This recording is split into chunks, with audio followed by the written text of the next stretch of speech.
What is the good life? How should we live? What do we really want? What is really good for us, our families, our communities? That's what I care about most of all. That's what all this conservation business is about. That's what love and family is about.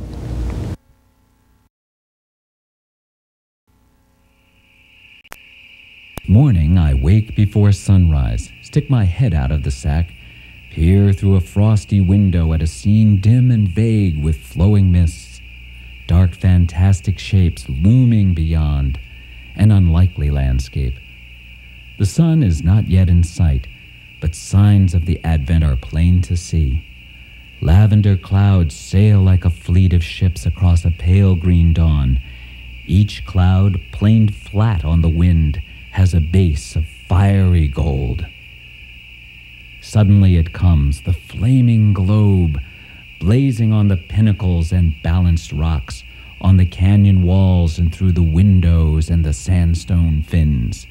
Looking toward the mountains, I see the dark gorge of the Colorado River 5 or 6 miles away, carved through the sandstone mesa. Within this vast perimeter are 33,000 acres of Arches National Monument, of which I am now sole inhabitant, usufructuary, observer, and custodian.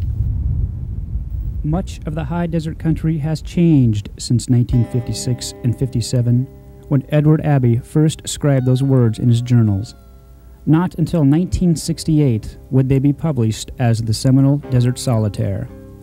As a college student, I first discovered the iconoclastic Abbey around the same time I saw southern Utah's canyonlands. With each visit, the desert lured me deeper into her mystery. At times I was lost, thirsty, lonely, but never content. There was always another canyon wall to turn and more of Abbey to discover. His novels Black Sun, The Monkey Wrench Gang, Fool's Progress, Hayduke Lives, and other essays have dramatically shaped latter 20th century environmental thought. Undoubtedly the most famous or infamous Arches National Park ranger, Abbey inspired a generation to fight to keep the Southwest America and the Earth breathing, using words or, if necessary, monkey wrenches. Feminism, population control, immigration, nuclear power, and killing the myth of the American cowboy, issues which tear at the fabric of our culture, he passionately brought to the fore. He is no longer with us today, but his voice still prominently resounds throughout the Red Rock Canyons of Abbey's country. In the late 40s, he first hitchhiked out west and went all the way to California and back hitchhiking, and just absolutely fell in love with the Southwest, and ended up coming back, going to school in Albuquerque at University of New Mexico. And when he got back from a scholarship that he had, a Fulbright scholarship to Edinburgh, Scotland, when he came back from there, he came out to the Southwest permanently. When I first came to the Arches country back in 1956, this was the official entrance road. 8 miles of sand and dust and rocks. And when it rained, as it sometimes did, a lot of this turned into quicksand, real wheel-sucking muck. But I loved it. I loved it all. The miserable road, the dust, the wind, the flash floods and the quicksand, the hoodoo rocks and the voodoo arches, the ravens, the space, the silence. That ancient silence was pierced by the affluent post-World War II masses rumbling into Arches in their automobiles. Abbey witnessed the park's infrastructure grow to accommodate the increase, which in the mid-50s numbered only a few thousand visitors compared to nearly 1 million today. What he had come to regard as his own backyard, the progression of Arches to meet the demands of 20th century man, indelibly affected the opinionated young author. "We have a right to be here, yes," Abbey once said, "but not everywhere all at once." Well, I would have liked to have seen the whole American West set aside as a national playground, wilderness. The next summer after Ed left us, we got a memorandum from the regional office that said, before you hire this man, please check with the regional office.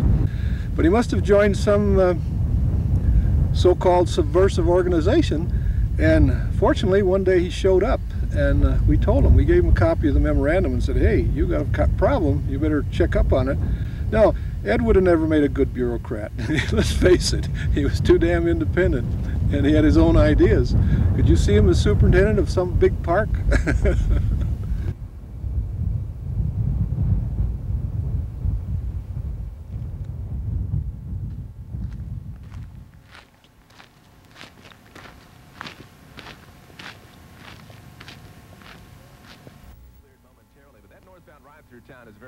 I am here not only to evade for a while the clamor and filth and confusion of the cultural apparatus, but also to confront the bare bones of existence, the elemental and fundamental, the bedrock which sustains us. In the desert, the strangeness and wonder of existence are emphasized here by the comparative sparsity of the flora and fauna. Life not crowded upon life as in other places, but scattered abroad in sparseness and simplicity. As much as Ed had his own love-hate relationship with Desert Solitaire, I still have to think that that's his most important, his most seminal work. That book has had such an influence on the lives of others, including my own, from when I first read it, that I think it's one of the seminal environmental works of the 20th century. Desert Solitaire was begun in the summer of 1956. It's 32 years ago now. Hard to believe, but true. For me, that time seems like a different age, almost a different world. I was working that summer as a ranger at a little national park in southeast Utah called Arches. Nobody here has ever heard of it, but it existed. The place was remote then, the roads rough and rocky, the tourist travel sparse. I worked and lived alone, 20 miles from Moab, the nearest town.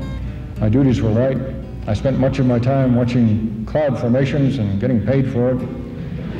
Praying for flash floods, exploring the canyons for new and undiscovered natural wonders. With much free time on my hands, I kept a diary, or more exactly a journal, since I did not make entries every day. I recorded my observations of life and wildlife, books, flowers, ideas, birds, emotions, and sensations, particularly those feelings that come with prolonged solitude.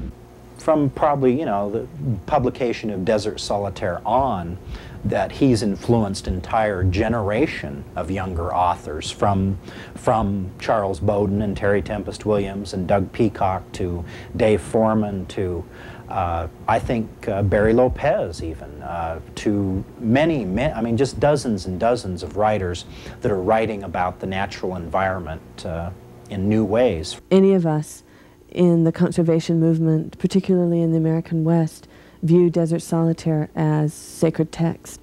I published my first book in 1983, and Edward Abbey looms large in all of them if someone were to pay attention. So I think the whole idea of anarchy, I mean, my idea of anarchy might be clothed in a more gentle manner, but the fierceness is still there, and I think Ed's been a real mentor of mine. I think the whole idea of the Coyote Clan absolutely stems out of the community that Ed inspired. The canyons of southern Utah are giving birth to a Coyote Clan. Hundreds, maybe even thousands of individuals who are quietly subversive on behalf of the land. And they are infiltrating our neighborhoods in the most respectable ways, with their long bushy tails tucked discreetly inside their pants or beneath their skirts. Members of the clan are not easily identified, but there are clues. You can see it in their eyes. They are joyful and they are fierce. They can cry louder and laugh harder than anyone on the planet, and they have enormous range. The Coyote Clan is a raucous bunch. They have drunk from desert potholes and belched forth toads. They tell stories with such virtuosity that you'll swear you've been in the presence of preachers. The Coyote Clan is also serene. They can float on their backs down the length of any river or lose entire afternoons in the contemplation of stone. Members of the clan court risk and will dance on slick rock as flash floods erode the ground beneath their feet. It doesn't matter. They understand the earth recreates itself day after day. That's a direct influence of Edward Abbey. Progress has come at last to Arches. After 1,000,000 years of neglect, industrial tourism arrived. It protrudes like an inflamed member in the midst of an otherwise simple pastoral.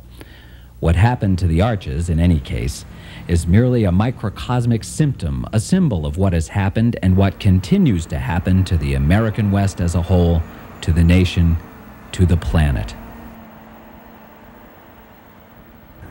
It was 1956. I'd returned from Army duty in the Far East Command and taken over responsibilities as a very young man, as editor of the newspaper in Moab, and traveled out to Arches National Park with Bates Wilson to look over, in fact, jeep over, the alignment for the new entrance road into the park. I knew that he was a somewhat controversial park ranger, because he liked it the way it was, and he knew that a new paved road or a paved road into Arches over a much shorter route would bring more people, and I think he felt very strongly that more people would be the undoing of the park. I felt differently and still do. I think that a well-planned road network in a national park can be a savior for the park area.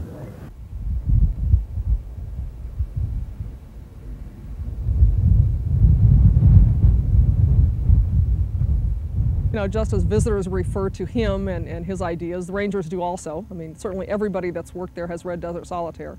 And like I say, we agree with a lot of the ideas that he had, but I think we also realize that times have changed. And so I think, you know, in spirit he's still there. You know, whether he would philosophically agree with every single thing that the Park Service is doing, you know, I suspect he wouldn't. And that's the case, I think, with a lot of employees today. Not everyone agrees with every management philosophy, but they at least understand why it is the way it is. How to pry the people free? The auto is tin can, the park ranger is opener. Look here, I want to say, for God's sake, folks, get out of them there machines. Take off those fucking sunglasses, look around, throw away those goddamn idiotic cameras, take off your shoes for a while, unzip your fly, piss hardy. Dig your toes into the hot sand, feel that raw, rugged earth. Stand up straight like men, like women, like human beings, and walk upon our sweet and blessed land. I could not possibly label Ed Abbey. He's much too complex of a person for that. His own favorite ad was one he composed himself about a picture of Ed, and then on the left side, why do left-wingers hate this man so much? And on the right side, why do right-wingers hate this man so much? And then he had all his favorite quotations of people blasting him. Ed Abbey didn't care who he offended. He would deliberately provoke people just to get a reaction, to see if they were alive, for God's sake. I mean, the man was all about passion. In America, politics has become a game for the rich only, or for the cronies and the servants of the rich. That's why our politicians no longer represent majority sentiment. They can't afford to, because they've been paid off. We require people to have a license to drive a car. We should probably require them to have a license before they start reproducing themselves. They should have to prove that they're worthy of reproduction and that they have brains enough to raise children in a useful and considerate and productive way. The abuse of our lands is based on the old mythology of the cowboy. The myth of the cowboy as a kind of natural nobleman. Consider the nature of their work. Suppose you had to spend most of your working hours sitting on a horse contemplating the hind end of a cow. Next time you see a big full-spread picture of the Marlboro Man,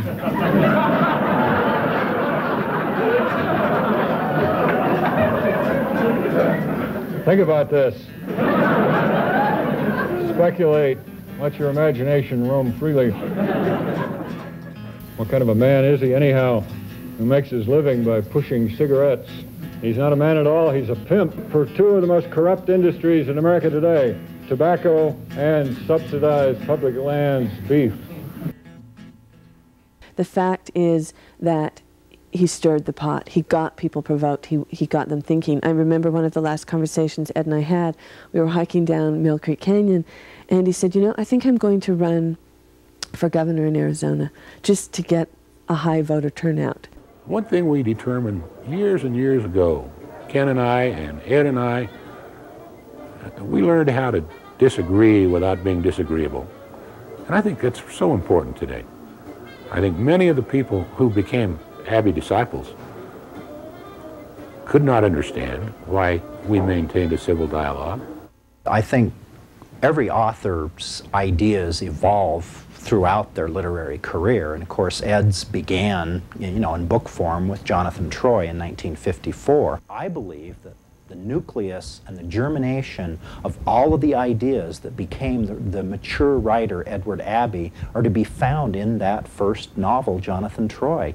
His views of anarchy, his whole, you know. This is one of Ed Abbey's probably rarest and most ephemeral publications. It's the Thunderbird from 1951, when he was the editor at University of New Mexico.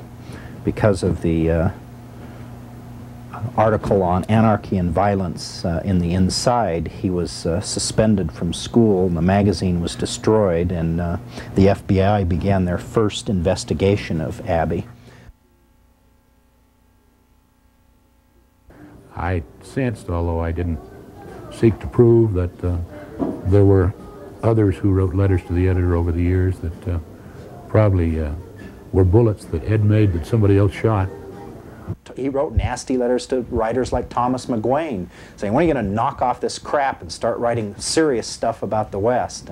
Or letters to Gloria Steinem and Ms. Magazine were just always deliberately trying to provoke. My role, I see myself as an entertainer. I'm trying to write good books, make people laugh, make them cry, provoke them, make them angry, make them think if possible, to get a reaction, give pleasure. But I don't think Edward Abbey was widely known in the East. I don't think he was ever properly appreciated. And I think when he finally was, by the American Academy of Poets and Writers, I don't think it meant anything to him. And I think the scathing letter that he wrote to them as to why he would not accept their honor was wonderfully vintage Abbey. And I remember Ed saying, be wary of good reviews, especially be wary of good reviews in the New York Times, because if you're doing your work, you'll want to disturb those people. So it's a good motto to live by, actually. The Beavers had to go and build another goddamn dam on the Colorado. An enormous silt trap and evaporation tank, Glen Canyon.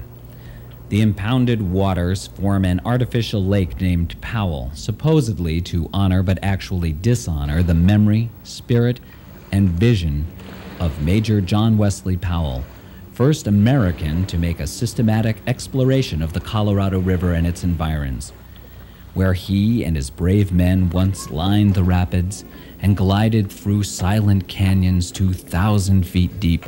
The motorboats now smoke and whine, scumming the waters with cigarette butts, beer cans, and oil, dragging the water skier on their endless rounds clockwise. Play safe, read the official signboards. Let's all have fun together. With regulations enforced by water cops in governmental uniforms. Sold down the river.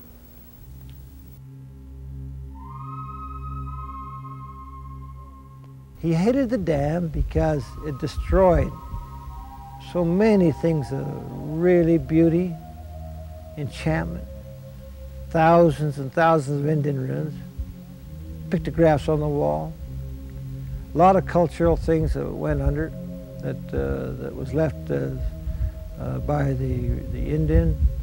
But here was a waste a real waste. And Ed saw this as a waste, and so he campaigned, he riled against the Glen Canyon Dam. In fact, it's the Glen Canyon Dam that spurred the movement of environmental resistance. We continually say, remember Glen Canyon Dam? Yeah, we're going to remember Glen Canyon Dam, because it's a sore spot. It's the most unnecessary project that was ever conceived in the state of Utah. The rape of the West, he couldn't tolerate that. He couldn't stand the drowning of Glen Canyon. He couldn't stand coming back and seeing, you know, what post-World War II America was doing to our natural lands. We were destroying them. And as a patriot, as a true patriot, he felt it was everyone's job to stand up and speak in defense of it and to do something about it. There was a time when, in my search for essences, I concluded that the Canyonland country has no heart. I was wrong. The Canyonlands did have a heart, a living heart, and that heart was Glen Canyon and the golden flowing Colorado River. The difference between the present reservoir, with its silent, sterile shores and debris-choked side canyons, and the original Glen Canyon is like the difference between death and life. Glen Canyon was alive, Lake Powell is a graveyard. The river ran a muddy red-brown year-round with the silt from flash floods and erosion. This new edition of the Monkey Wrench Gang with pictures by R. Crumb, one of my favorite cartoonists.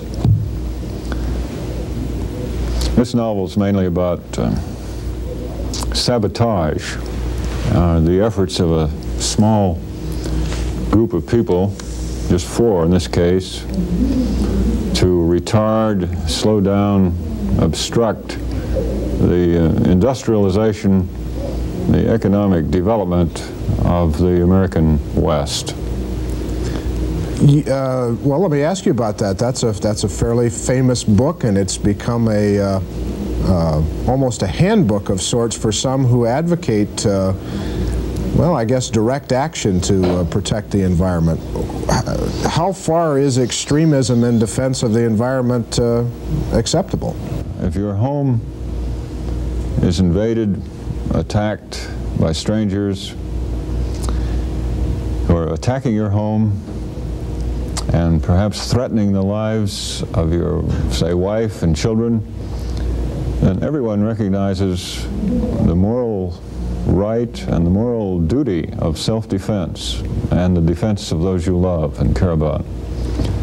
And I think the same principle applies to the land, the earth, the land which supports us, which surrounds us, and which eventually will enclose us, in which we will play our part as fertilizer for other forms of life. And I think when a place you love is being attacked, say whether it's your private home or whether it's your favorite national forest or trout stream or mountain range or a desert canyon or a seashore,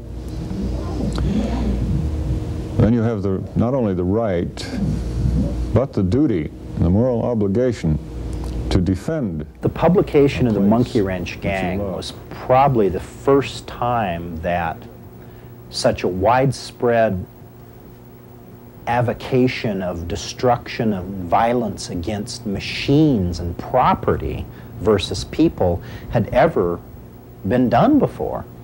And it created an incredible sensation. Abbey kind of took it to a new level and also gave it such widespread exposure that it in turn inspired the formation of Earth First and thousands of real-life people that started emulating the antics of the Monkey Wrench Gang. Ed always got very tired of people asking him who the real Monkey Wrench Gang characters were, but in large part the Bonnie Abzug character was certainly inspired by an old girlfriend, Ingrid, from New York. In fact, she showed up at Ed's wake. If you know Doug Peacock or Ken Slight, there's very little question that they're a major inspiration because their mannerisms are so similar to Seldom Seen Smith and Hayduke of the novel. And of course, Doc Sarvis himself was as much Abbey as anyone. I own up to nothing. No, I think that Ed probably borrowed some of the traits that he's seen in Ken Slight, and but as I say, Ed was still, lots of his own thoughts, but he took out instances that really happened and put them into a character such as Seldom Seen Smith.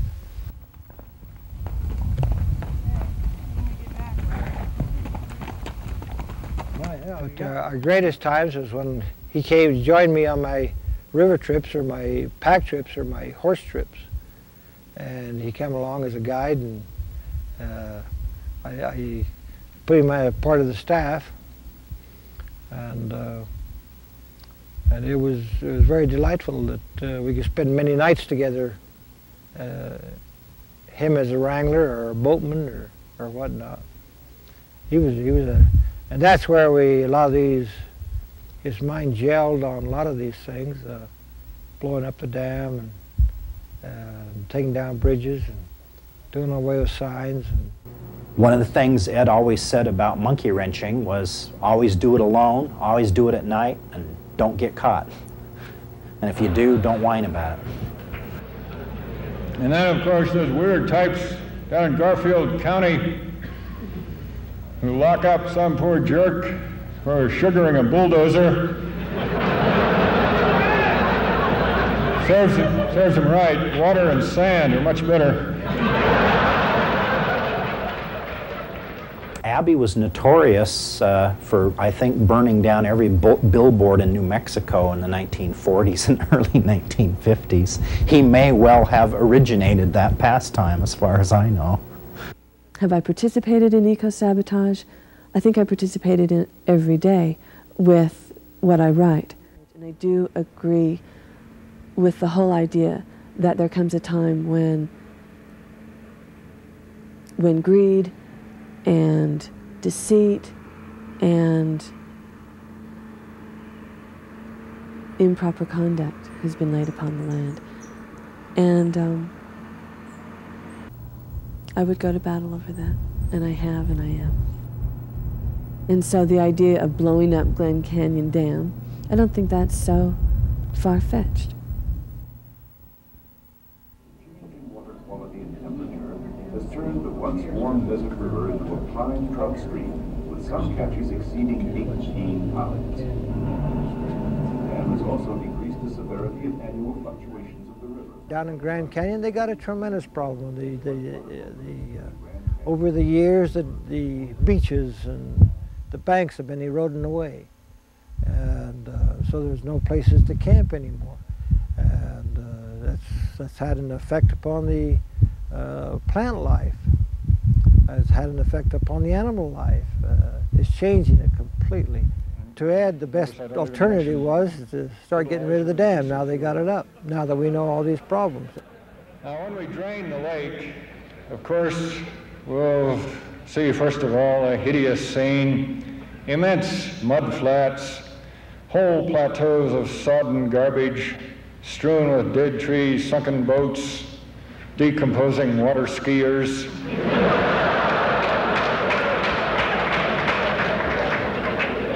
Speedboat fishermen. But to those who find that prospect too appalling, I say, give nature a little time. Within the lifetime of our children, Glen Canyon and the living river, heart of the canyon country, could be restored to us, and the wilderness there would again belong to God, to the people, and to the wild things that call it home.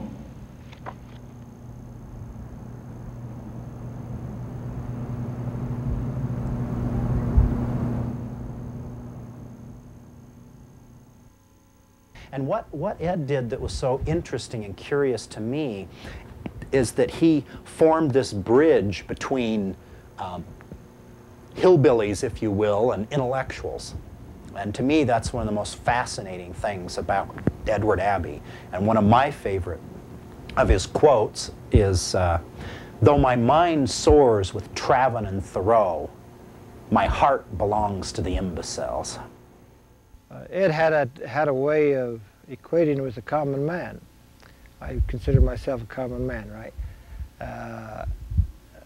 Maybe the down and out. Those is not really truly expressive. And it's interesting to look at Ed's friends and see what type of friends he really made. It wasn't the puffery, it wasn't the elite and so forth, it was down-to-earth people. Ed was right for his time, to try to switch things back, to have a greater appreciation for the land. That's where Ed's greatest contribution in my mind is, that he says, hey, whoa, we've had enough. We're not going to take it no more. And they'll take us out and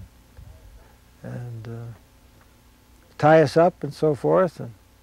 But we're going to make the government jump through every hoop. They've got to go through the regulatory process that they themselves set up, rather than taking shortcuts. Then, if we don't agree with the decision, I guess it comes into everybody's own conscience and their own soul. Do you take the monkey wrench in your own hands? Do you yourself do something about it? Is it morally justified? If you can say in your own mind that it's morally justified, Progress. that I have a right to go out and picket, I have a right to tie myself to a machine, I have a right to monkey wrench, civil disobedience. Ed taught that. That's why he wrote at times in an extreme vein, take up the monkey wrench, it's okay. To die in the open, under the sky, far from the insolent interference of leech and priest, before this desert vastness opening like a window to eternity. That surely was an overwhelming stroke of good luck.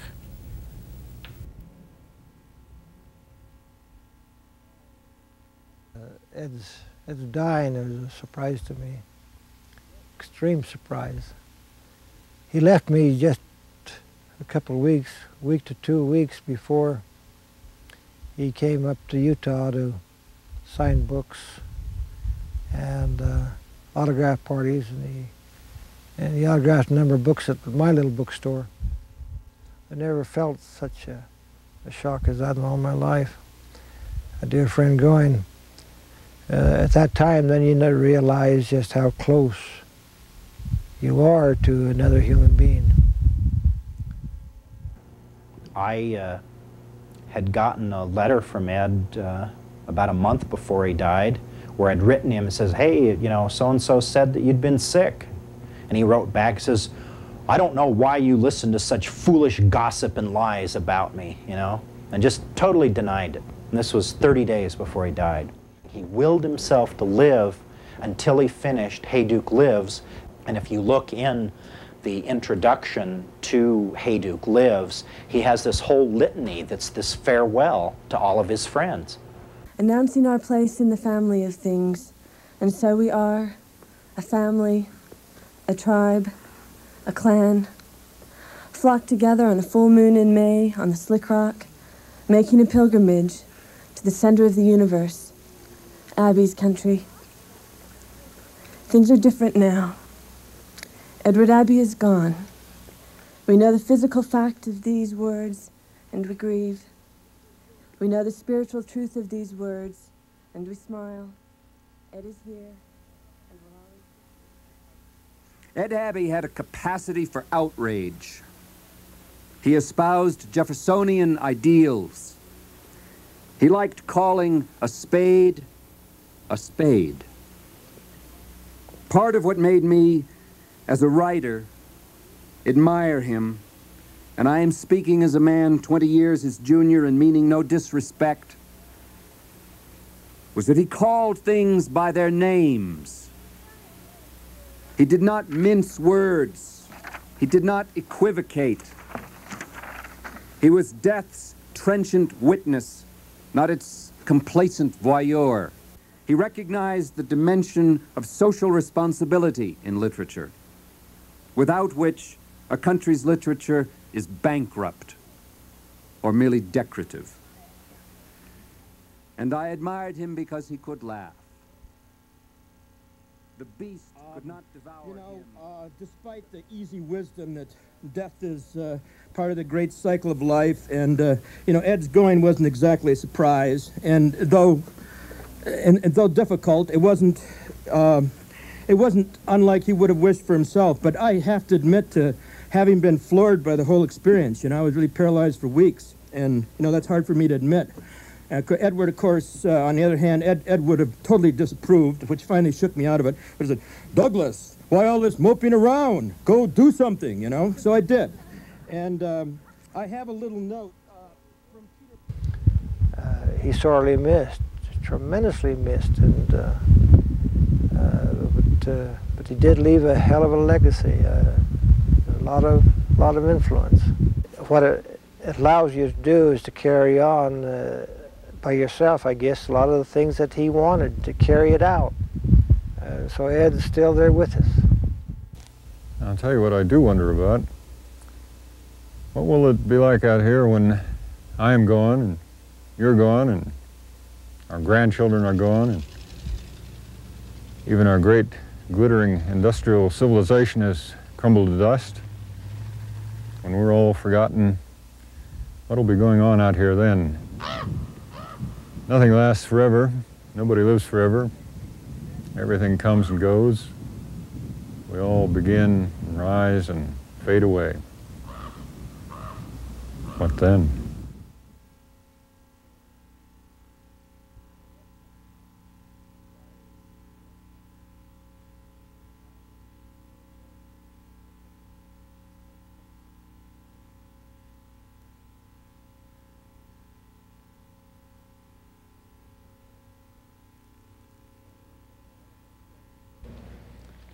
Benediction. May your trails be crooked, winding, lonesome, dangerous, leading to the most amazing view. May your mountains rise into and above the clouds. May your rivers flow without end, meandering through pastoral valleys, tinkling with bells, past temples and castles and poets' towers, into a dark primeval forest, where tigers belch and monkeys howl, through miasmal, mysterious swamps infested with crocodiles, and down from there into a desert of red rock, blue mesas, domes and pinnacles and grottos of endless stone, and down again into a deep, vast, ancient, unknown chasm where bars of sunlight blaze on profiled cliffs, where deer walk across the white sand beaches, where storms come and go as lightning clangs upon the high crags, where something strange and more beautiful and more full of wonder than your deepest dreams waits for you beyond that next turning of the canyon walls. So long, I thank you very much.